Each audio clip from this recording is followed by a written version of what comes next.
Bab 351 mengatakan atau tidak mengatakan, halaman setengah.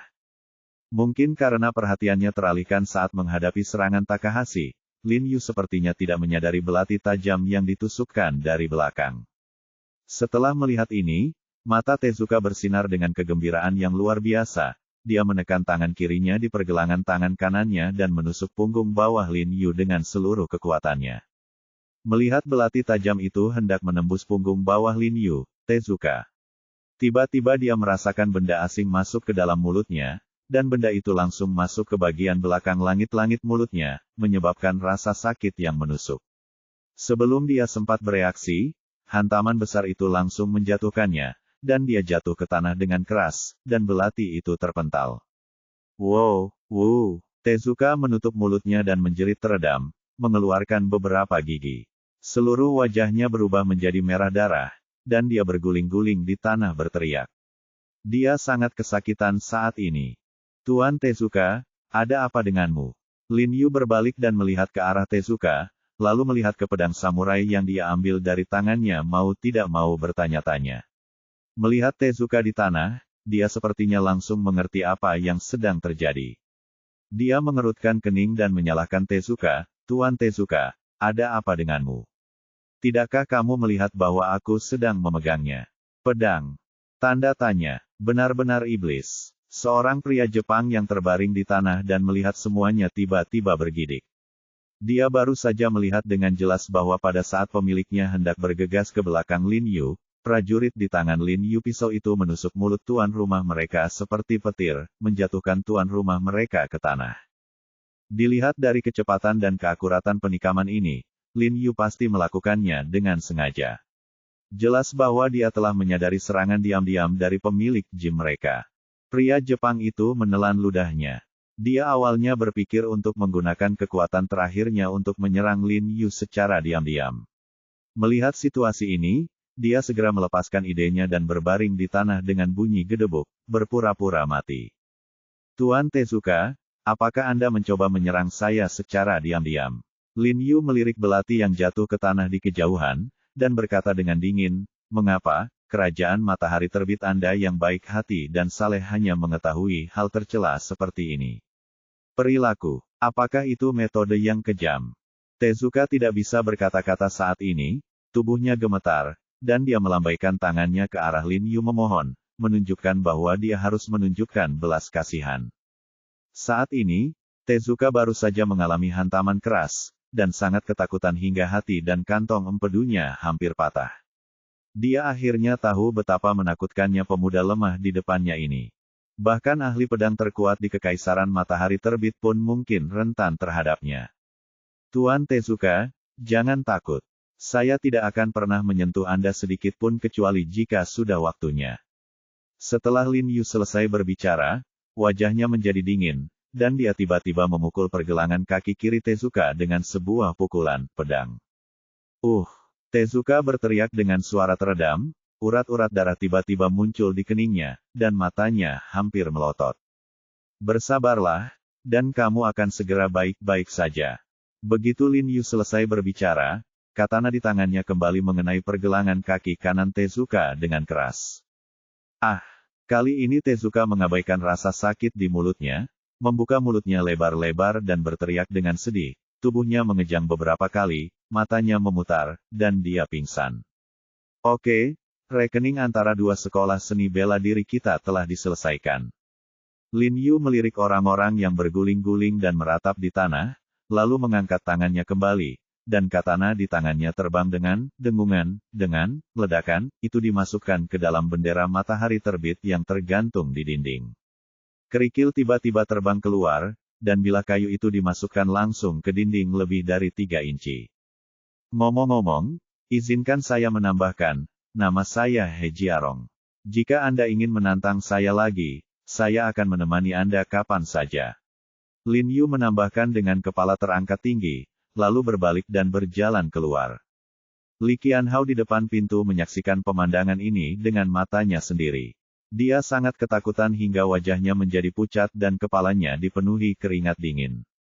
Meskipun dia tahu bahwa dia dan Lin Yu adalah sekutu, temperamen destruktif dan mematikan yang terpancar dari Lin Yu benar-benar menakutkan. Ayo pergi, Qian Hao, aku akan mentraktirmu makan malam. Lin Yu tersenyum saat dia lewat dan menepuk bahunya. Tidak, tidak, bagaimana aku bisa memintamu untuk menyenangkan? Aku akan tolong. Baru kemudian Li Qianhao kembali ke akal sehatnya dan mengangguk dengan tergesa-gesa untuk menyenangkan. Begitu kedua orang itu keluar, mereka tiba-tiba menemukan beberapa pria berseragam keamanan berkumpul di luar pintu. Mereka semua tercengang dengan mulut terbuka lebar. Mereka baru saja mendengar suara itu dan berlari, tetapi ketika mereka melihat apa yang terjadi di depan mereka, mereka ketakutan dan berdiri diam. Apa yang kamu lakukan? Lin Yu mengangkat alisnya dan meliriknya. Oh tidak apa-apa, ayo patroli, patroli. Beberapa satpam menelan ludah dan kabur tanpa mengucapkan sepatah kata pun. Sungguh banyak sampah. Li Qianhao menepuk pahanya dengan gembira. Untuk menunjukkan rasa hormatnya, Li Qianhao secara khusus mengundang Lin Yu ke restoran barat kelas atas. Sambil makan, dia tidak bisa menahan diri untuk bertanya dengan hati-hati, Saudara He, jika kamu memukul mereka begitu keras, apakah akan ada konsekuensinya? Petik 2. Konsekuensinya, Lin Yu sedikit mengernyit dan berpikir sejenak, lalu berkata sambil tersenyum penuh arti, seharusnya ada beberapa. Sebenarnya, konsekuensi yang dia bicarakan tidak mengacu pada masalah dengan polisi, ada konflik antara dia dan Tezuka. Itu adalah tantangan yang adil. Karena tidak apa-apa bagi mereka untuk mematahkan kaki He Jinqi, maka tidak apa-apa baginya untuk mengalahkan mereka seperti ini. Dan alasan kenapa dia mengatakan mungkin ada konsekuensinya adalah karena di negara Jepang, pertama-tama, Tezuka dan gengnya memiliki kemampuan yang luar biasa, dan kedua, identitas mereka tidak sederhana. Negara Jepang pasti akan kaget. Saat itu, seseorang mungkin akan datang menimbulkan masalah bagi Anda. Tapi bagi orang seperti dia yang terbiasa melihat masalah, masalah ini hampir tidak layak untuk disebutkan. Di negeri Tiongkok, apakah dia masih bisa diganggu oleh orang luar? Tiongkok bukan lagi Tiongkok seperti 100 tahun yang lalu. Dia, Lin Yu, bukan lagi Lin Yu seperti dulu. Tidak apa-apa, meskipun ada masalah, keluarga He tetap harus membantumu. Bagaimanapun, kamu melakukan ini untuk Jinqi. Li Qianhao berkata dengan nada menyanjung, Saudara He, di mana kamu belajar kungfu? Bisakah kamu mengajariku? Lin Yu sedikit terkejut, menggelengkan kepalanya dan tersenyum pahit, dan berkata dengan jujur, ini, sangat sulit untuk diajarkan. Bagaimana cara mengajar? Biarkan Li Qianhao mati sekali saja. Direktur He. Tidak, Saudara He, orang-orang kita sudah ada di sini. Mereka berada di pintu masuk sasana seni bela diri, menunggu perintah Anda. Saat ini, di rumah sakit utama wilayah militer, He Ziheng sedang menjawab telepon dengan cemberut, menunggu panggilan. Setelah pemimpin selesai berbicara, dia berkata dengan suara yang dalam, apakah ada banyak orang? Sejauh yang saya tahu, sepertinya ada banyak orang di sasana bela diri mereka. Jangan khawatir, aku tahu apa yang aku tahu, orang-orangku semuanya bersenjatakan senjata, dan menurut instruksimu, mereka semua adalah orang asing, jadi masuk akal jika berpura-pura berada di sini untuk membalas dendam. Ujung telepon yang lain berkata dengan suara rendah. Oke, kalau begitu cepat ambil tindakan. Ingat, yang terpenting adalah pria bernama Tezuka. Aku harus menghancurkannya, kata He Ziheng dengan gigi terkatup. Meskipun kakak laki-lakinya berulang kali menasihatinya untuk tidak membiarkannya membalas dendam, tidak mungkin dia bisa menelan nafas ini, jadi dia mengambil risiko dan menggunakan koneksi yang telah dia kumpulkan selama bertahun-tahun, berniat membuat Tezuka membayar utangnya dengan darah. Bab 351 mengatakan atau tidak mengatakan, halaman 2/2. Dimengerti. Orang di ujung telepon menjawab dengan sungguh-sungguh dan menutup telepon. He Ziheng memandang keluar jendela dengan wajah muram, matanya sedingin es. Setelah beberapa saat, ponselnya tiba-tiba berdering, dan itu adalah panggilan dari orang yang tadi. Suara orang di ujung telepon itu mendesak, dengan sedikit keterkejutan, Saudaraku, semua orang dari sekolah seni bela diri mereka telah dikirim ke tempat terdekat. Dia dibawa ke rumah sakit. Tanda tanya. Apa yang terjadi? He Ziheng sedikit terkejut ketika mendengar ini. Saya baru saja bertanya kepada beberapa satpam yang menyaksikan kejadian tersebut untuk menanyakan. Tampaknya dua pemuda datang dan memukuli semua orang di sasana bela diri mereka. Konon kedua kaki pemilik sasana itu terpelintir. 20 lainnya atau lebih baik orangnya tidak jauh lebih baik, dan mereka semua mengalami patah tulang. Suara di ujung telepon terdengar sedikit ketakutan, dan dia merasa luar biasa. Dia menelan ludah dan melanjutkan, dan mereka juga setelah menghancurkan dan menebas aula seni bela diri ini. Seluruh aula seni bela diri sudah berantakan. He Ziheng membuka mulutnya karena terkejut, tidak dapat berbicara. Setelah beberapa saat, dia buru-buru bertanya, 2 tahun ini. Siapakah para pemuda itu? Oh, salah satu dari mereka adalah tuan muda dari keluarga Li, Li Qianhao, yang sangat dekat dengan tuan muda ketiga. Pria di ujung telepon melaporkan dengan tergesa-gesa. Tidak mungkin, pecundang ini hanya pecundang. He Ziheng mengerutkan kening dan berkata, di mana yang lainnya? Aku tidak kenal dengan yang lain. Kudengar namanya He Jiarong. Bukan sepertinya dari keluarga He. Pria di ujung telepon berkata dengan curiga, dia mengenal semua orang di keluarga He. He Jiarong. Tubuh He Ziheng tiba-tiba bergetar, wajahnya penuh keterkejutan, dan dia berkata dengan mendesak, kamu, apakah kamu yakin? Tentu. Menurut petugas kebersihan di luar, pria itu secara khusus meninggalkan namanya kapan dia pergi. Itu He Jiarong. He Ziheng tidak bisa menahan diri untuk tidak menghirup udara dingin. Tuan He yang tersenyum dan lembut muncul di depan matanya. Dia merasa takut telepon dengan suara dingin, ingatlah untukku, kamu tidak boleh memberitahu siapapun tentang ini, tahu? Bantu aku menutup mulut penjaga keamanan itu. Selama mulut para satpam itu ditutup, masalah ini akan diketahui pihak luar. Lagi pula, orang-orang Jepang itu tidak akan pernah keluar dan mempublikasikannya tanpa malu-malu. Dimengerti. Orang di ujung telepon menjawab dengan tergesa-gesa. Setelah menutup telepon, He Ziheng mengerutkan kening lebih erat, memandangi puncak pohon yang bergoyang tertiup angin dingin di luar jendela, dengan perasaan campur aduk di hatinya. Dia benar-benar tidak menyangka bahwa He Jiarong tidak hanya memiliki keterampilan medis, tetapi juga memiliki keterampilan luar biasa. Pantas saja ketika kakak laki-laki tertuanya mengancam Lin Yu untuk meninggalkan ibu kota, Lin Yu berani berkata dengan begitu arogan bahwa ia akan membuat seluruh keluarga He tidak dapat dijangkau. Sekarang tampaknya Lin Yu benar-benar berkembang menuju tujuan ini selangkah demi selangkah. Keponakan saya digigit ular dan dia ingin seseorang menyalahkan saya karenanya. Putra saya dipukuli dan saya ingin seseorang membantu saya membalas dendam. Dibandingkan dengan He Jiarong, yang kesepian, keluarga besar He benar-benar seperti kastil di udara, hanya menyisakan cangkang kosong yang besar. Sekali lagi, dia tidak bisa tidak menghubungkan He Jiarong dengan saudara keduanya yang tak terkalahkan, seperti sangat mirip. Setidaknya itulah yang dia rasakan. Jika He Jiarong benar-benar anak dari saudara keduanya, lalu siapa yang akan menjadi lawan mereka jika mereka bergabung? Terutama jika kakak laki-laki kedua tahu bahwa dia dan kakak laki-laki tertua adalah. He Ziheng tiba-tiba bergidik memikirkan hal ini dan ragu apakah akan memberitahu kakak laki-laki tertua tentang hal ini. Dia tahu jika kakak laki-laki tertua tahu bahwa He Jiarong memiliki kekuatan seperti itu keterampilan, dia pasti akan membunuhnya.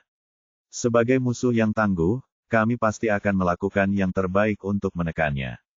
Tidak peduli seberapa kuat He Jiarong, dia mungkin tidak mampu menahan mesin negara. Tapi dia membela putranya. Jika dia mengadu seperti ini, bukankah dia akan membalas budi dengan dendam? Tetapi jika dia tidak mengatakan apa-apa dan membiarkannya berkembang, dia mungkin akan menempatkan dirinya dalam bahaya. Pada saat dia ragu-ragu, panggilan telepon kakak laki-lakinya datang lebih dulu. Ziheng, apakah kamu bertanggung jawab atas orang-orang Jepang yang terluka itu? Begitu panggilan tersambung, He Zikin di ujung telepon bertanya kepadanya dengan marah dan keras. He Ziheng segera ragu-ragu dan tidak berkata apa-apa. Masih mempertimbangkan pikirannya. Bab 352 dapatkan kembali apa yang menjadi milikku, halaman setengah. Apakah kamu tuli? Aku menanyakan sebuah pertanyaan padamu. Melihat He Ziheng terdiam, He Ziqin mengumpat dengan marah lagi, yang menunjukkan betapa marahnya dia saat ini. Dia hendak mencari seseorang untuk bernegosiasi dengan orang-orang Jepang itu, tapi dia malah mendapat berita seperti ini. Karena dia tahu kalau pihak Jepang meneruskan masalah ini, dia pasti akan terlibat. Saat itu, keinginannya untuk bergabung dengan Komite Nasional akan hancur total. Dia adalah seorang egois yang teguh. Ketika sesuatu terjadi, kepentingannya sendiri secara alami akan menjadi pertimbangan pertama. He Ziheng ragu-ragu sejenak dan berkata dengan lembut, "Ya, saya meminta seseorang untuk melakukannya." Setelah ragu, dia memutuskan untuk menyembunyikannya dari kakak tertuanya untuk Lin Yu tidak akan tahu bahwa Lin Yu yang melakukannya. Dan bahkan jika dia mengetahuinya di masa depan, dia bisa membantu Lin Yu membawanya. Bagaimanapun, Lin Yu melakukan ini untuk putranya, dan dia tidak bisa meninggalkan Lin Yu. Lao San, sudah kubilang berulang kali jangan bersikap impulsif. Aku akan menyelesaikannya. Kenapa kamu tidak mendengarkan? He Ziqin kelelahan dan suaranya sedikit serak. Saudaraku, jangan khawatir. Jika mereka bersikeras dalam masalah ini, aku akan menanggungnya dengan seluruh kekuatanku dan aku tidak akan pernah melibatkanmu.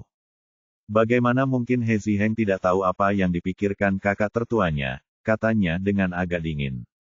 Ia selalu mendukung kakak tertuanya tanpa syarat sejak ia masih kecil. Kini keyakinannya di dalam hatinya telah terguncang, dan ia tidak tahu apakah dukungannya itu benar atau salah. Sekarang kalau dipikir-pikir, kakak keduaku, yang membuatku iri sejak kecil, nampaknya jauh lebih hangat. Kamu bilang kamu tidak akan terlibat. Biar ku beritahu, jika orang Jepang itu tidak melepaskannya, bukan hanya kamu dan aku, tapi seluruh keluarga He akan mendapat masalah. Seorang pegawai negeri sipil yang bermartabat benar-benar melakukan hal seperti itu, kamu. Saudaraku, jika mereka masih tahu bagaimana harus malu, mereka pasti tidak akan menjadikan masalah ini sebagai masalah besar. He Ziheng berkata dengan suara yang dalam, karena mereka berusia lebih dari 20 tahun. Hanya 2 orang yang terluka. Apa? Ekspresi He Ziqin tiba-tiba berubah. Dia terkejut dan berkata dengan cemas, maksudmu kamu hanya mengundang 2 orang untuk mengalahkan lebih dari 20 orang Jepang. Rumah sakit. Tidak buruk. He Ziheng masih memiliki keraguan di hatinya ketika mengatakan ini. He Ziqin di ujung telepon menghirup udara segar. Sebagai orang dengan keterampilan bertarung yang mendalam dan pertempuran berdarah di medan perang, dia pasti tahu betapa sulitnya menantang lebih dari 20 prajurit sendirian. Setelah terdiam lama, He Ziqin berkata dengan penuh semangat, di mana kamu menemukan kedua orang ini? Ada. Sedikit kegembiraan dalam nada suaranya, seolah-olah dia telah menemukan dunia baru, dan dia telah mengesampingkan semuanya ketidakbahagiaan yang baru saja dia alami. Jika apa yang dikatakan Ziheng itu benar, dan hanya 2 orang yang bisa melakukannya, maka orang-orang Jepang itu benar-benar tidak punya rasa malu untuk membesar-besarkan masalah itu, jadi dia tidak terlalu ragu. Aku tidak bisa memberitahumu ini, bisik He Ziheng. He Ziqin sedikit terkejut, mengira saudara ketiganya akan meninggalkan cadangan, dan berkata dengan wajah cemberut, oke, kamu tidak perlu memberitahuku, tetapi kamu harus menjaga hubungan antara kedua orang ini untukku. Jika keluarga dalam masalah, saya harus memastikan bahwa mereka digunakan oleh keluarga He saya. Siapapun ingin merekrut master seperti itu, tetapi dia tidak tahu harus berpikir apa setelah mengetahui bahwa orang ini adalah Lin Yu. Aku tahu. Kakak ketiga, jangan salahkan kakak laki-laki tertua karena berbicara dengan tergesa-gesa. Aku juga memikirkan tentang keluarga He kita. Aku tahu, kalau begitu aku tutup telepon dulu. He Ziheng segera menutup telepon setelah mengatakan itu, dan kemudian mengirim pesan teks ke Lin Yu. Pertama, dia mengungkapkan rasa terima kasihnya kepada Lin Yu karena telah mengajari Tezuka dan yang lainnya. Dan kedua, dia mengingatkan Lin Yu untuk menjaga rahasia dan tidak beritahu orang luar. Saya sudah membantu membungkam mulut penjaga keamanan itu. Bagaimana mungkin Lin Yu tidak tahu bahwa semakin rendah hati semakin baik untuk hal semacam ini? Dia menjawab kepada He Ziheng bahwa dia memahaminya, dan kemudian memberitahu Li Qianhao beberapa patah kata untuk tidak mempublikasikannya ke dunia luar. Li Qianhao buru-buru mengangguk, mengatakan bahwa dia tahu apa yang sedang terjadi. Pada saat He Jinqi menyelesaikan operasinya, hari sudah malam, dan Lin Yu serta Li Qianhao pergi ke rumah sakit untuk mengunjunginya. Meskipun He Jinqi terlihat sedikit lemah, dia masih sangat sadar.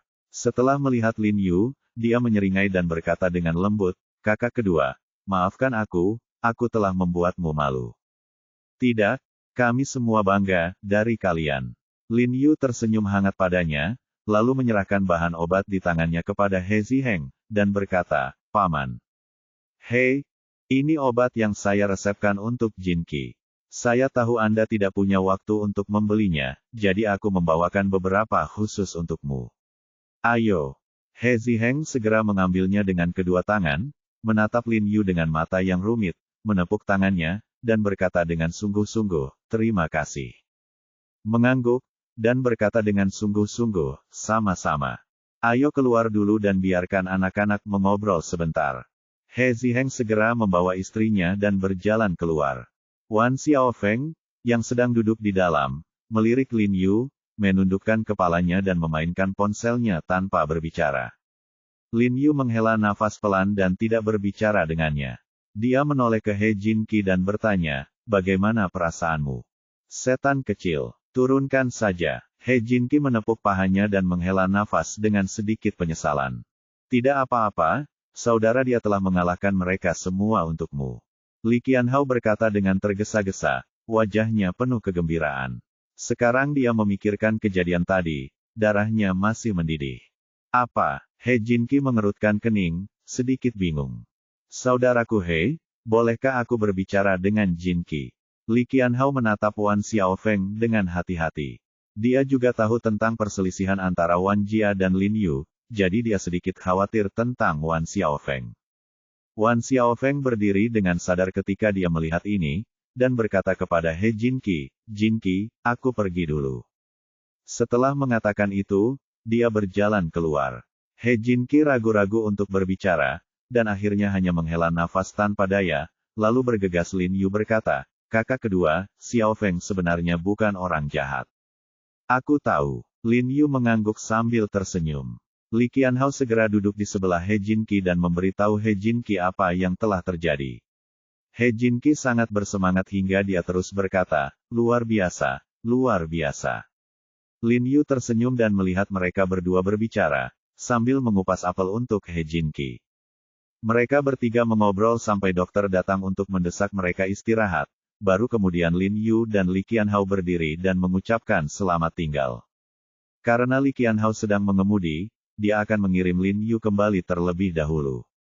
Ketika Li Qianhao berhenti di persimpangan dan menunggu lampu lalu lintas, Lin Yu dengan santai melihat keluar jendela dan menemukan sosok yang dikenalnya berjalan keluar dari bar di sebelahnya. Qianhao, setelah melewati persimpangan, menepi. Lin Yu buru-buru menepuk bahu Li Qianhao dan melihat sosok yang dikenalnya tanpa berkedip, seolah dia takut dia akan melarikan diri. "Ada apa, saudara He?" Li Qianhao berkata dengan tergesa-gesa, "Siapa yang kamu temui? Apakah kamu membutuhkan bantuanku?" Bab 352 Dapatkan kembali apa yang menjadi milikku, halaman 2/2. "Tidak apa-apa, turunkan saja aku. Aku baru saja melihat seorang teman lama." "Tidak apa-apa." Lin Yu menyeringai di sudut mulutnya. Li Qianhao tidak bertanya lagi. Setelah melewati persimpangan di depan, dia segera menepikan mobil. Setelah Lin Yu turun dari mobil, dia tidak lupa berteriak, "Saudara He, ayo kita minum bersama jika kita punya kesempatan." Li Qianhao memandang Lin Yulue dengan punggung yang lemah dan kepahlawanan yang tak terlukiskan di dalam hatinya. Dia tiba-tiba tidak ingin hidup dengan cara yang kacau lagi, dan tiba-tiba ingin menjadi orang yang gigih seperti Lin Yu. Meskipun transformasi selalu disertai dengan nyeri persalinan, bahkan Jinqi pun telah berubah, lalu mengapa dia tidak bisa? Mungkin Lin Yu sendiri tidak mengetahui bahwa dia telah secara halus mengubah pemahaman dan sikap terhadap kehidupan beberapa orang di sekitarnya. Lin Yu berjalan ke toko di sebelah bar dan tidak pergi ke bar lagi. Dia menundukkan kepalanya dan berpura-pura mengirim pesan teks kepada seseorang. Dia memastikan lagi bahwa memang pria pemilik pedang Jun murni itu yang memberitahu Zhang Yihong tentang kejadian itu. Lin Yu selalu curiga bahwa masalah pencurian pedang ada hubungannya dengan dia, dan selalu ingin menemukannya. Namun, anak laki-laki tua ini berkeliaran sepanjang hari dan tidak dapat menemukannya sama sekali. Tanpa diduga, dia bertemu dengannya secara kebetulan hari ini, dan dia berharap dapat menemukannya mulai sekarang.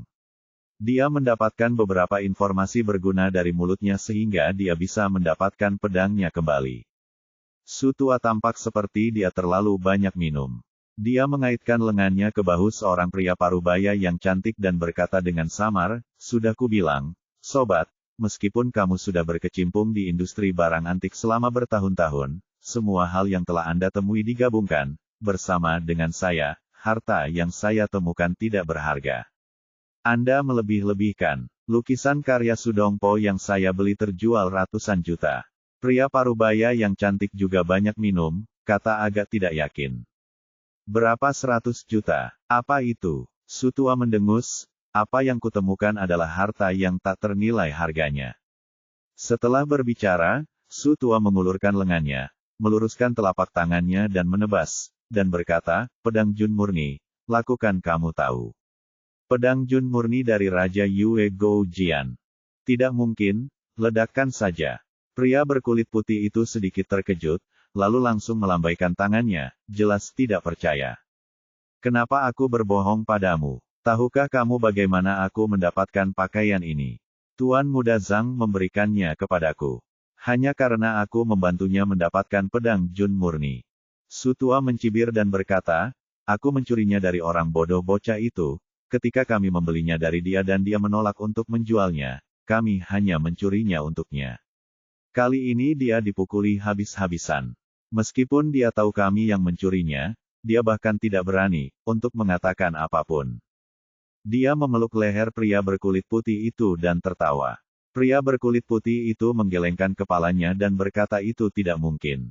Aku tidak akan memberitahumu lagi, mobil yang aku pesan ada di sini."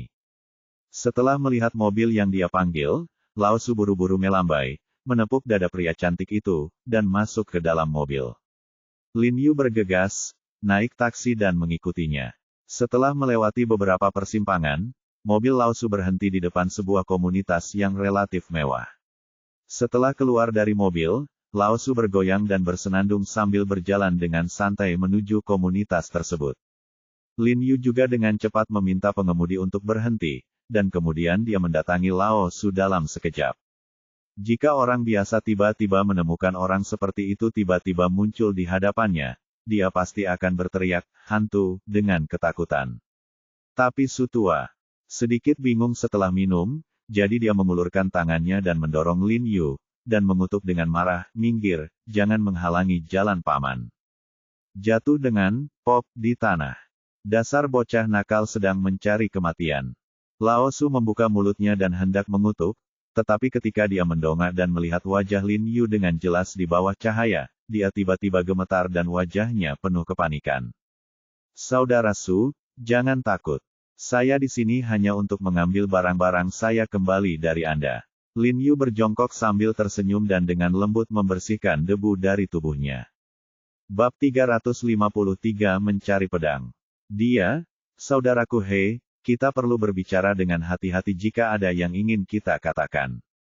Su tua tampak pucat. Dia telah mendengar tentang Lin Yu yang menendang Zhang Yihong. Jika ditendang, orang tua seperti dia mungkin akan ditendang sampai mati olehnya, sehingga dia begitu ketakutan hingga langsung terbangun, badannya gemetar, dan tangannya gemetar di depan dadanya. "Jangan gugup. Sudah kubilang aku di sini hanya untuk mengambil barang-barangku kembali. Aku mendengar kamu berkata di pintu bar tadi bahwa kamu mencuri pedangku, kan?" Lin Yu tersenyum, tapi dalam senyumannya mata tapi cahaya dingin bersinar di mana-mana. "Saudaraku Hei, ini bukan salahku. Ini, Zhang Da Shaofei memaksaku untuk mencurinya. Aku tidak punya pilihan selain melakukannya." Melihat Lin Yu telah mendengarnya, Lao Su tidak punya pilihan selain berpura-pura, ucapnya dengan tatapan polos. "Tidak apa-apa. Aku memaafkanmu, selama kamu membantuku mendapatkan pedangnya kembali," kata Lin Yu. "Ini Aku tidak bisa berbuat apa-apa. Pedang itu ada di tangan Tuan Muda Zhang. Aku tidak tahu di mana dia meletakkannya. Lao Su memutar matanya dan berkata dengan wajah gelisah. Saudara Su, kamu tidak jujur. Lin Yu tersenyum tipis. Begitu dia selesai berbicara, tangannya tiba-tiba terulur, meraih leher Su tua, dan berkata dengan dingin, meskipun Zhang Yihong menyukai pedang kuno, tapi dia tidak melakukannya, tahu cara memelihara pedang kuno semacam ini. Seseorang harus membantunya menanganinya secara teratur, dan orang ini seharusnya adalah kamu, kan? Kalau tidak, mengapa dia bersedia menjagamu? Ahem, Su tua wajah Lin Yu memerah ketika dia dicubit, dan dia buru-buru menepuk lengannya dengan doa di wajahnya. Jika kamu tidak ingin menderita, jawab saja aku dengan jujur. Lin Yu memperingatkan dengan tegas, lalu melepaskan lehernya. Saudaraku Hei, aku benar-benar tidak bermaksud berbohong kepadamu. Tuan Muda Zhang memegang pedang itu seperti harta karun. Dia menyembunyikannya di dalam rumah dan menyimpannya di brankas yang berat. Kecuali di tempat biasaku. Pergi dan rawat dia. Tidak ada orang lain yang mau membiarkan dia melihatnya. Bahkan jika kamu pergi, kamu tidak bisa mendapatkannya. Su tua menarik napas panjang dan melanjutkan, dan setidaknya ada selusin orang yang menjaga rumahnya, dan kamu mungkin tertembak bahkan sebelum kamu sampai di sana. Lao Su membuat gerakan menembak dengan tangannya dan berkata tanpa basa-basi. Apakah aku hidup atau mati, dan apakah aku bisa mendapatkannya atau tidak adalah urusanku. Katakan saja di mana itu. Lin Yu mengerutkan kening dan berkata dengan dingin. Oke, biar ku beritahu, itu di Jalan Liyuan No. 338. Lao Su kali ini tidak ragu-ragu dan menjawab dengan jujur. Benarkah? Lin Yu mengangkat alisnya setelah mendengar ini, agak tidak percaya pada rubah tua ini. Sungguh, Lao Su mengangguk penuh semangat. Aku percaya padamu. Lin Yu tersenyum dan menepuk dada kirinya dengan tangannya. Lao Su tiba-tiba merasakan sedikit rasa sakit di dadanya. Dia buru-buru menyentuh dada kirinya dengan tangannya dan berseru kaget, kamu, apa yang kamu tempelkan di dadaku? Itu hanya jarum perak kecil. Lin Yu berkata sambil tersenyum. Jarum perak, kamu. Lao Su sangat ketakutan hingga dia berkeringat dingin. Jarum perak langsung menusuk dadanya. Saudaraku Hei, aku mohon, bantu aku mencabutnya dengan cepat, atau aku akan mati. Su tua buru-buru meraih lengan Lin Yu dan memohon dengan suara rendah. Dia tahu bahwa Lin Yu adalah seorang dokter pengobatan Tiongkok dan membawanya bersamanya jarum perak memang mungkin. Jangan khawatir, jarum perak ini tidak akan melukai nyawamu untuk saat ini. Sudut yang aku masukkan sudah pas. Pasti tidak akan membahayakan hatimu. Namun, belum pasti setelah 3 hari karena akan terjadi, mengalirkan darahmu. Dekat dengan hatimu, ketika saatnya tiba. Lin Yu tiba-tiba berhenti di sini dan tidak melanjutkan. Saudaraku, aku mohon padamu, kamu benar-benar jangan salahkan aku untuk ini. Lao Su berkata dengan tangisan dan wajah yang menyedihkan, dan aku berjanji dengan hidupku bahwa apa yang baru saja aku katakan adalah benar. Tahu, selama aku akan memastikan posisi pedangnya, dan aku akan membantumu segera mencabut jarum perak itu. Lin Yu tersenyum, lalu bangkit dan berjalan keluar. Saudaraku Hei, aku benar-benar tidak berbohong padamu. Su tua tersedak dan mencoba menggerakkan tubuhnya. Ketika dia melihat tidak ada rasa sakit, dia berdiri dan tanpa sadar menyentuh dada kirinya. Oh, ngomong-ngomong, jika Anda ingin pergi ke rumah sakit dan meminta seseorang untuk membantu Anda mengeluarkannya, maka saya menyarankan Anda untuk menghentikan ide ini secepatnya, karena mereka tidak memahami teknik suntikan saya, dan mengeluarkannya dengan paksa hanya akan membuatmu mati segera. Lin Yu tiba-tiba teringat sesuatu, berbalik, tersenyum pada Lao Su, dan menambahkan, jika kamu tidak percaya padaku, aku bisa menekan perutmu. Berkeliling dan berjalan keluar, Lao Su mengulurkan tangannya dan menekan perut bagian bawahnya dengan beberapa keraguan, dan tiba-tiba ada sensasi kesemutan yang tajam di dadanya. Tubuhnya bergetar hebat, dan keringat dingin muncul di punggungnya. Dia buru-buru berteriak kepada Lin Yu. Saudaraku, apa itu tadi? Aku salah mengingatnya. Pedang itu sepertinya telah bergerak. Tersenyum tak berdaya. Anak tua ini memang sangat licik. Aku hampir tertipu oleh ekspresi wajahnya barusan. Aku akan memberimu satu kesempatan terakhir. Jika kamu berani berbohong padaku lagi, aku akan segera mengakhiri hidupmu tanpa menunggu selama 3 hari. Ya, Su Tua mengangguk berulang kali, tidak lagi berani berbohong, dan berkata dengan tergesa-gesa, sebenarnya, dia telah menyembunyikan pedang itu dengan kekasih kecil yang dia pelihara. Itu adalah kawasan pemukiman biasa tanpa pengawal khusus, karena Zhang Da semakin sedikit Anda berkata, akan semakin aman. Dia takut Lin Yu tidak mempercayainya, jadi dia buru-buru menjelaskan. Saya percaya ini. Ini memang seperti gayanya dalam melakukan sesuatu. Lin Yu menyipitkan mata dan mengangguk. Zhang Yihong ini memang pintar. Jika Lao Su tidak memberitahunya, tidak akan ada yang menyangka bahwa dia berani mengambil segenggam yang tak ternilai harganya. Pedang itu disembunyikan dengan santai bersama kekasih kecilnya, dan tidak ada yang melindunginya. Saudaraku Hei, apa yang aku katakan kali ini benar. Lihat apakah kamu bisa. Tunggu sampai aku mendapatkan pedangnya. Lin Yu mengabaikannya lagi, berbalik dan bergegas menuju tempat dia berkata. Nyonya Zhang Yihong tinggal di komunitas tertutup yang sangat mewah. Melihat ada ruang penjaga khusus di depan pintu, Lin Yu memutar dari pintu ke jalan kecil di sebelahnya, melirik ke kiri dan ke kanan, melompat tinggi, dan melompat dengan mudah.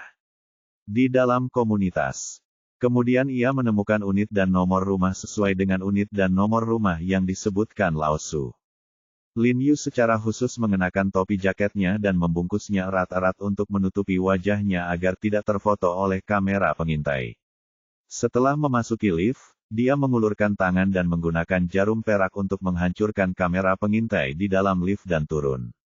Setelah lift, dia menggunakan metode yang sama untuk menghancurkan kamera pengintai di depan pintu Nyonya Zhang Yihong, lalu dia berjalan ke pintu dan dengan lembut menekan bel pintu video. Siapa? Begitu dia selesai berbicara, seorang wanita muda dengan wajah baik dan mengenakan piyama merah muda dan putih muncul di monitor, suaranya jelas penuh kewaspadaan. Nona, saya dari Departemen Manajemen Properti. Saat saya memeriksa koridor tadi, saya menemukan bahwa kamera pengintai rumah Anda sepertinya rusak. Bisakah Anda memastikannya? Lin Yu menoleh untuk melihat kamera pengintai di dinding dan berkata dengan nada tenang. Tunggu sebentar, coba saya lihat. Wanita itu berkata dan menghilang.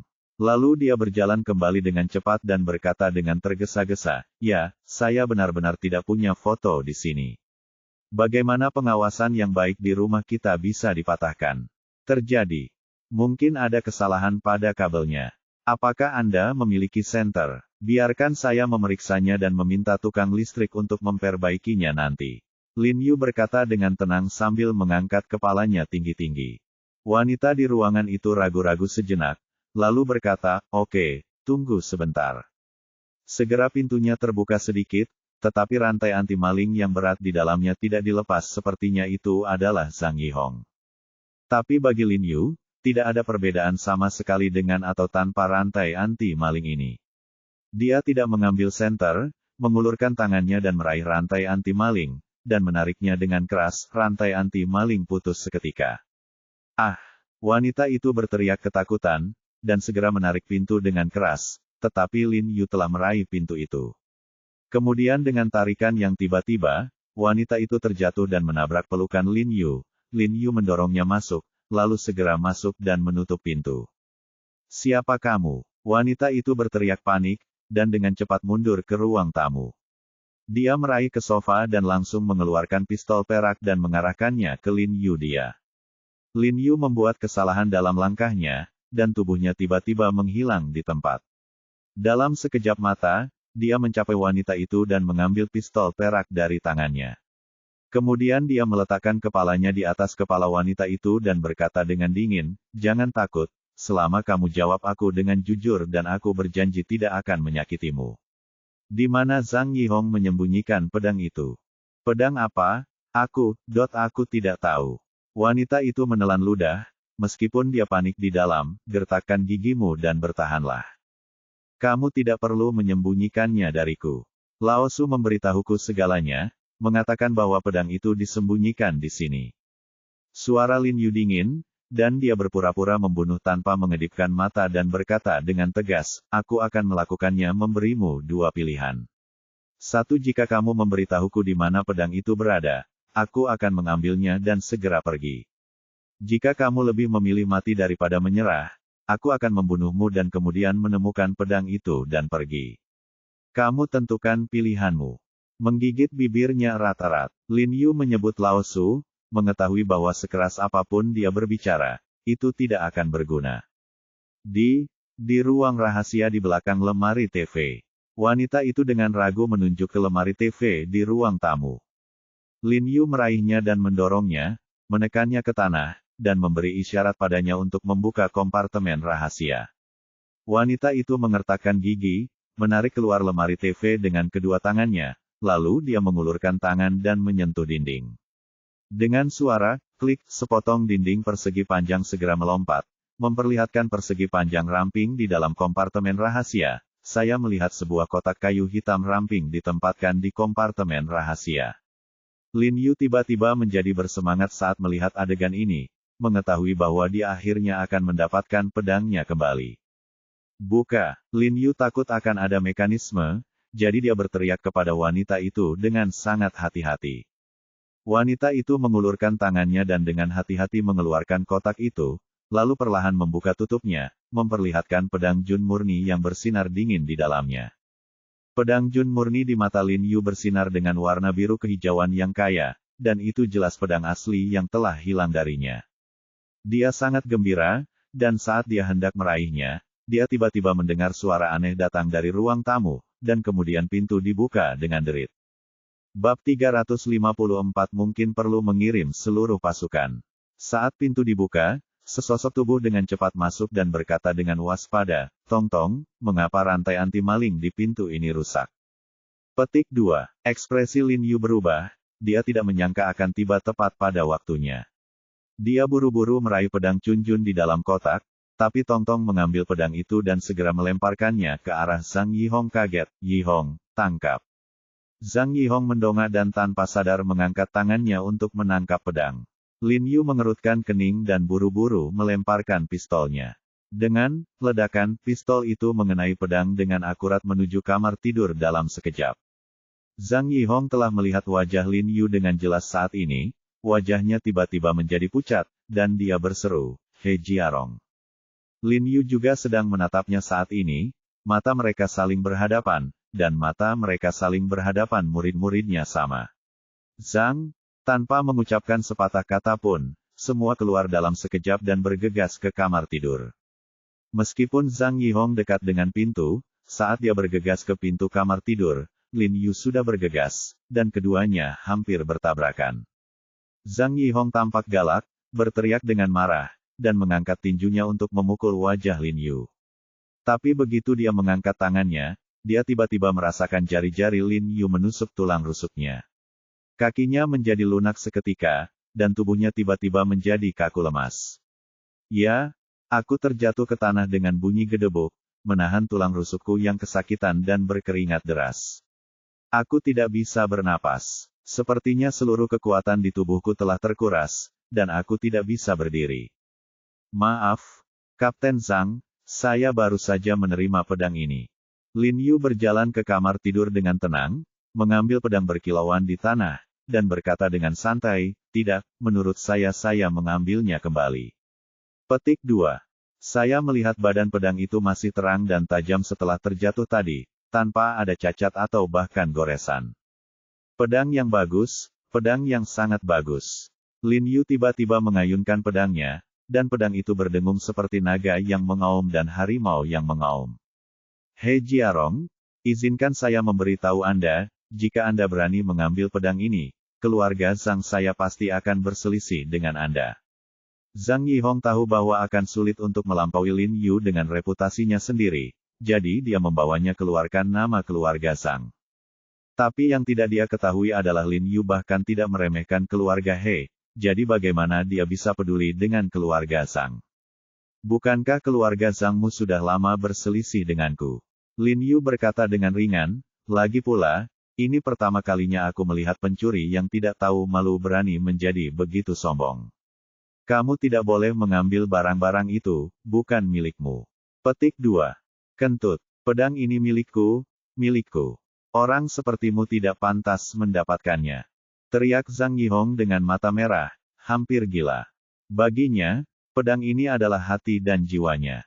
Sejak dia mencurinya kembali, dia tidur dengan kekasihnya setiap hari hanya untuk melihat pedang ini, dan setiap kali dia tidak bisa meletakkannya dan memainkannya beberapa kali. Ketika dia masih muda, Lin Yu sekarang mengambil pedangnya, tidak diragukan lagi menggunakan pisau untuk memotong daging di tubuhnya. Tapi Lin Yu hanya suka melihatnya terlihat sangat marah tetapi tidak berdaya, karena dia memiliki mentalitas ini ketika dia mencuri pedang dari tangannya. Milikmu, kamu sangat tidak tahu malu. Jika kamu menyebutnya, apakah kamu setuju? Lin Yu berkata dengan tenang. He Jiarong, tunggu saja kematiannya. Cepat atau lambat aku akan membunuhmu dengan tanganku sendiri dengan pedang ini. Zhang Yihong berkata dengan marah dengan gigi terkatup. Oke, saya akan menunggu hari itu, tapi saya akan mengambilnya sekarang. Saya harap Tuan Zhang akan memaafkan saya atas kecerobohan saya. Lin Yu tersenyum bangga, melihat Tong Tong sudah menelepon polisi, mengetahui bahwa dia tidak bisa tinggal lebih lama lagi, jadi dia merunduk dan berjalan keluar. Kali ini dia tidak naik lift, tapi naik tangga malam. Yihong, kamu baik-baik saja.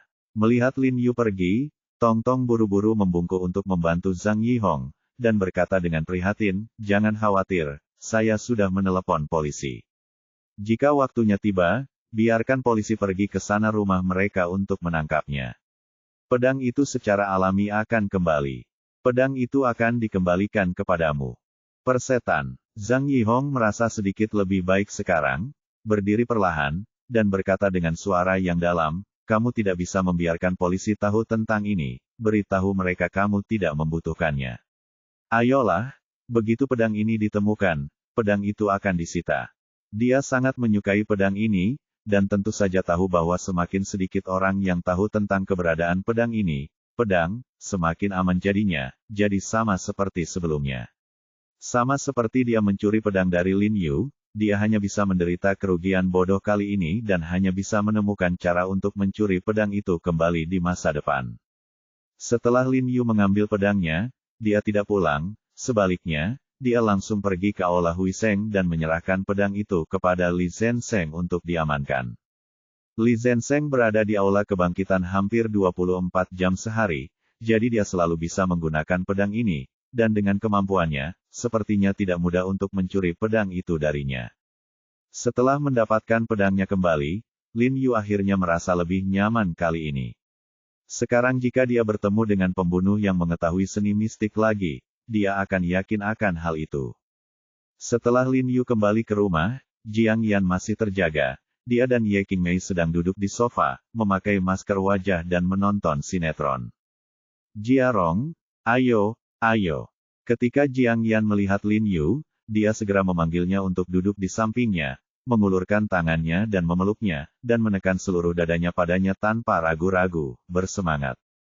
Berkata, saya punya kabar baik untuk Anda, orang tua saya akan datang kepada kami untuk tahun baru Imlek tahun ini. Benarkah? Mereka setuju untuk datang. Baiklah, Ibu Baptis dan Jia-Jia juga akan datang bersama. Saya membuat perjanjian dengan mereka. Jiang Yan berkata sambil tersenyum, mereka bilang mereka ingin datang dan melihat bagaimana keadaan kita di sini. Aku tidak bisa tinggal di dalamnya. Lin Yu berkata ragu-ragu, dan sepertinya dia harus bergegas dan menyelesaikan pembelian rumah itu. Tidak apa-apa, ayo kita sewa tempat tinggal mereka dulu. Lagi pula mereka tidak akan bisa tinggal di sini selama beberapa hari. Dan kebetulan ada seseorang yang menyewakan kamar di lantai bawah. Tidak apa-apa, Lin Yu mengangguk, berpikir bahwa dia akan bertemu ibunya, dan hatinya terasa hangat. Sekarang dia telah membangun pijakan di ibu kota, inilah saatnya mereka datang dan melihat-lihat.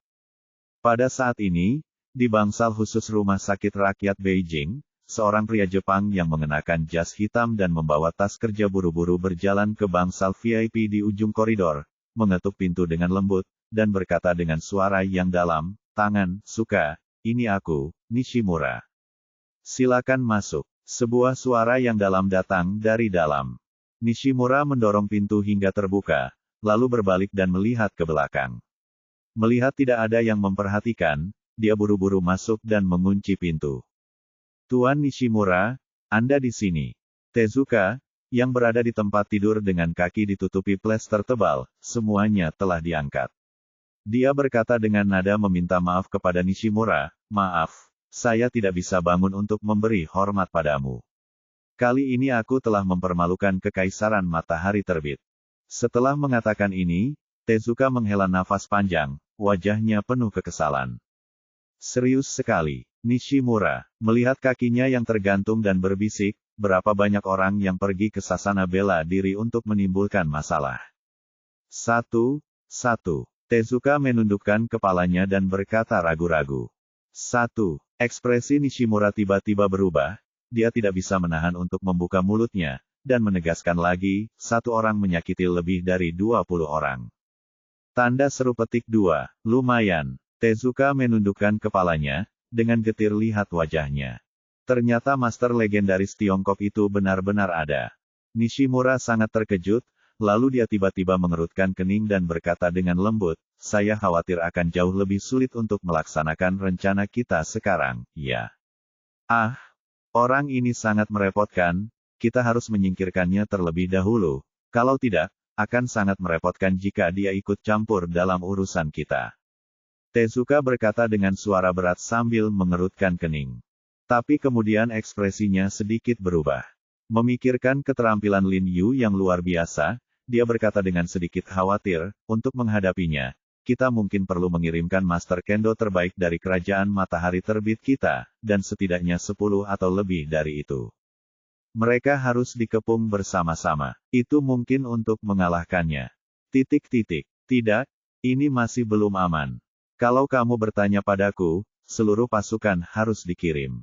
Petik 2. Baga. Nishimura segera memotongnya dengan kutukan marah, jelas kesal dengan kata-katanya, dengan dingin. Dia berkata, di mata Anda, apakah Master Kendo kita dari Kekaisaran Matahari Terbit begitu lemah? Sejauh yang saya tahu, Master Takeuchi dan Master Hegan dapat menantang lebih dari 20 orang dari Anda dengan satu pukulan. Sendiri, kan? Tezuka terlihat serius dan berkata dengan ragu-ragu, "Ya, Master Takeuchi dan Master Heoka memang telah mencapai puncak ilmu pedang mereka, tapi..." Petik 2. Tanpa tapi, prajurit kita dari Kekaisaran Matahari Terbit tidak akan pernah ada. Kalah dari orang-orang China yang bodoh. Kamu terlihat sangat pengecut sehingga kamu diberi pelajaran oleh anak itu dan keberanianmu hancur. Nishimura memotongnya dengan marah. Hei! Kerajaan matahari terbit kita tidak akan pernah bisa dikalahkan. Tezuka mengangguk dan langsung setuju, tapi dia merasa sedih di hatinya. Jika Nishimura melihat keterampilan Lin Yu dengan matanya sendiri, dia tidak akan mengatakan itu, karena keterampilan Yu tidak dapat diukur dengan berapa banyak orang yang dia jatuhkan. Ketika Lin Yu mengalahkan mereka, itu seperti memukuli seorang anak sampai mati. Dalam perasaannya, bahkan jika ada lebih dari 20 orang, itu tidak akan membantu. Namun karena terintimidasi oleh keagungan Nishimura, dia tidak berani berkata apa-apa lagi. Kamu harus merawat lukamu dengan baik. Saat kakimu hampir sembuh, kamu bisa kembali ke rumah. Kata Nishimura dingin. Kembali ke desa. Ekspresi Tezuka berubah dan dia tiba-tiba menjadi cemas. Tuan Nishimura, maafkan saya atas kesalahan saya kali ini. Saya berjanji kepada Anda bahwa saya akan mengatasi semua kesulitan dan menyelesaikan misi yang diberikan kepada saya oleh Kekaisaran. Lengkap, bagaimana kamu bisa melakukannya di kursi roda? Nishimura melirik kakinya dan berkata dengan dingin. Wajah Tezuka menjadi gelap, dan dia terdiam beberapa saat. Wajah Nishimura melembut dan dia berkata dengan lembut, "Oke, jika rencana kita berhasil, kamu pasti akan mendapat pujian. Jangan khawatir, aku berjanji, aku pasti akan memenggal kepala babi Cina yang melukaimu. Kirimkan padamu. Terima kasih, Tuan Nishimura." Tezuka mengangguk dan berkata penuh terima kasih. Dia sepertinya mempercayainya setelah dipuji oleh Nishimura. Cuaca semakin dingin dan tahun baru perlahan mendekat. Lin Yu sedang berkonsultasi di Huisengtang hari itu. Mobil Hao Ningyuan tiba-tiba berhenti di pintu masuk Huisengtang, dan kemudian Hao Ningyuan keluar dari mobil dengan setumpuk dokumen di tangannya. Menteri, biarkan saya mengambilnya. Sekretaris Fan mengikuti dan buru-buru mengambil dokumen itu dari tangannya. Tidak, ini penting.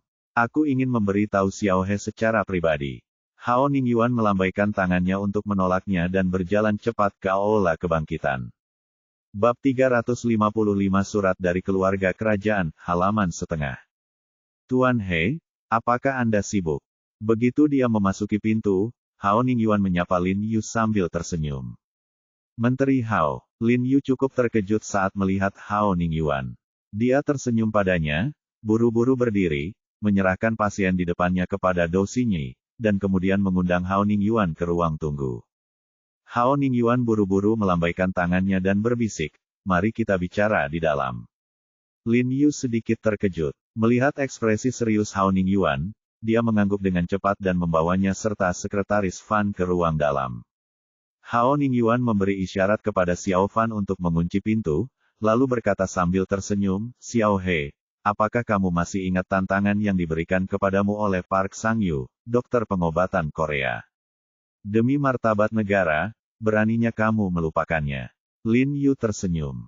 Bagus. Bagaimana persiapanmu? Hao Ningyuan bertanya. Saya sudah bersiap. Saya tidak berani mengatakan bahwa saya pasti akan menang. Saya hanya bisa mengatakan bahwa saya akan mencoba yang terbaik. Lin Yu berkata dengan rendah hati. Tidak, kita tidak hanya harus berusaha sekuat tenaga, tapi kita juga harus menang. Hao Ningyuan mengedipkan mata pada Lin Yu dengan tatapan serius, dan nadanya agak berat. Setelah berbicara, dia menyerahkan dokumen di tangannya kepada Lin Yu dan berkata dengan sungguh-sungguh, kali ini bukan hanya perselisihan antara dokter Tiongkok dan Korea, tetapi juga perselisihan antar negara. Bahkan komunitas internasional telah menyadarinya. Setelah menyerahkan dokumen itu ke tangan Hao Ningyuan, dia melihat bahwa itu adalah surat yang ditulis dalam bahasa Inggris, dengan terjemahan bahasa Mandarin terlampir di bawah. Sebelum dia dapat melihat isinya dengan jelas, Lin Yu membuka mulutnya karena terkejut, karena kertas tersebut digunakan di dalamnya surat itu secara eksklusif digunakan oleh keluarga kerajaan Inggris. Kertas, dan tanda tangan surat itu juga memuat kata-kata keluarga kerajaan Inggris. Jelas sekali, ini adalah surat dari keluarga kerajaan Inggris. Lin Yu menatap Hao Ningyuan dengan heran, lalu menundukkan kepalanya dan membaca isi surat itu dengan cermat. Saya melihat isi surat itu secara umum adalah bahwa Putri Dinah dari keluarga kerajaan Inggris menderita penyakit yang sangat aneh. Pengobatan barat tidak dapat mendeteksi penyakit secara pasti, dan pengobatan untuk jangka waktu tertentu tidak berpengaruh. Asosiasi Medis Amerika pergi ke sana secara langsung. Setelah pemeriksaan, diagnosisnya tidak dapat dipastikan, tetapi Wakil Presiden Asosiasi Medis Amerika merekomendasikan seorang dokter pengobatan tradisional Tiongkok kepada Ratu, Tuan He Jiarong He. Namun di saat yang sama, Asosiasi Medis Korea juga mengetahui kondisi Putri Dinah, sehingga berinisiatif menghubungi keluarga kerajaan Inggris dan ingin merawat sang putri. Mereka juga memaparkan kasus Park Sang-yu yang menyembuhkan beberapa penyakit aneh untuk meyakinkan keluarga kerajaan Inggris. Keluarga kerajaan Inggris segera sulit untuk mengambil keputusan. Setelah mendengar bahwa Park Sang-yu akan menantang He Jiarong, dia memutuskan untuk menunda pilihan sampai mereka berdua menyelesaikan tantangan tersebut, dan kemudian orang-orang dari keluarga kerajaan mereka akan datang untuk menonton pertandingan tersebut. Seluruh surat tidak menyebutkan secara pasti siapa yang akan memilih dokter yang merawat Putri Dinah berdasarkan hasil, tapi tidak ada keraguan siapapun yang menang akan terpilih. Meskipun Ratu Inggris dengan tulus mendoakan Lin Yu dan pengobatan tradisional Tiongkok Huaxia di akhir suratnya untuk memenangkan kompetisi, Lin Yu tahu bahwa dia pasti telah menulis berkah yang sama dalam suratnya kepada pengobatan Korea. Xiao He, apa kabar? Apakah kamu mengerti? Hao Ningyuan sedikit menyipitkan matanya dan bertanya sambil berpikir. Saya mengerti. Lin Yu tersenyum dan berkata langsung, mereka harus menggunakan hasil kompetisi ini untuk memilih dokter bagi putri kecil. Tidak buruk. Hao Ningyuan berkata sambil tersenyum, seberapa banyak yang kamu ketahui keluarga kerajaan Inggris? Petik 2. Lin Yu berkata sambil tersenyum, saya baru tahu bahwa meskipun mereka tidak lagi berkuasa, mereka adalah keluarga kerajaan paling terkenal di dunia saat ini dan simbol dari seluruh kerajaan Inggris. Sebagai keluarga kerajaan yang paling banyak mendapat sorotan media di dunia, setiap gerakan keluarga kerajaan Inggris diawasi oleh dunia, dan penyakit putri Dina kecil ini tentu saja mendapat perhatian khusus. Hao Ningyuan berkata dengan nada serius, tidak. Sejujurnya, kami sebenarnya sudah lama mendengar tentang penyakit putri kecil. Kami juga mengirimkan surat kepada keluarga kerajaan Inggris, mengundang mereka datang ke Tiongkok untuk mencoba menggunakan pengobatan Tiongkok untuk mengobati penyakit tersebut, putri kecil, tetapi mereka ditolak. Untungnya, kali ini perawatan medis Amerika Wakil Presiden Asosiasi merekomendasikan Anda, jika tidak, saya kira mereka akan memilih pengobatan Korea. Saya tidak menyangka, Dr. He, Anda memiliki hubungan pribadi yang begitu dekat dengan Presiden N dari American Medical Association, kata Sekretaris Fan dengan terkejut saat ini. Kami adalah teman baik. Lin Yu tidak bisa menahan senyum ketika dia memikirkan Ani. Xiao He, karena kamu mengetahui status keluarga kerajaan Inggris di dunia, kamu harus memanfaatkan kesempatan ini dan mengalahkan Park Sang-yu. Ketika kamu memenuhi syarat untuk merawat putri kecil, pengobatan Tiongkok pasti akan diperhatikan oleh seluruh dunia, setara dengan membawa pengobatan Tiongkok ke dunia. Hao Ningyuan berkata dengan penuh semangat. Baiklah, Menteri Hao, saya akan melakukan yang terbaik. Lin Yu juga merasa terinspirasi dan mengangguk, masih terlihat rendah hati. Faktanya, dia benar-benar tidak berani mengatakan semuanya sekarang. Lagi pula, dia hanya tahu sedikit tentang pengobatan Korea dan Park Sang-yu, dan mungkin ada banyak hal yang di luar dugaannya dianggap oleh orang Korea sebagai orang suci medis, yang unik di Republik Korea, yang menunjukkan bahwa dia pasti memiliki kekuatan yang sangat kuat, jadi Lin Yu harus menghadapinya dengan hati-hati. Seperti kata pepatah, menghormati lawan seringkali merupakan bentuk penghormatan terhadap diri sendiri. Hao Ningyuan ingin mengatakan lebih banyak, tetapi pada akhirnya dia menelan apa yang dia katakan, dengan lembut menepuk bahu Lin Yu, dan berjalan keluar. Menteri Hao, bukankah Anda memberitahu Tuan He tentang pendirian Asosiasi Pengobatan Tradisional Tiongkok? Pada saat ini, Sekretaris Fan buru-buru mengingatkan Hao Ningyuan. Oh, benar. Hao Ningyuan sepertinya tiba-tiba teringat sesuatu.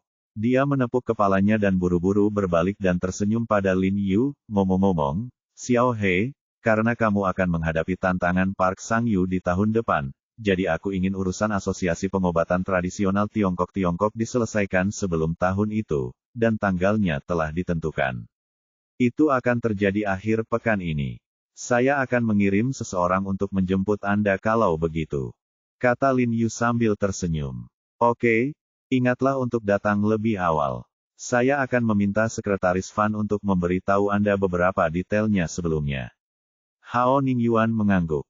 Maaf, Sekretaris Fan. Lin Yu tersenyum sopan. Saya mengucapkan selamat sebelumnya, Presiden He.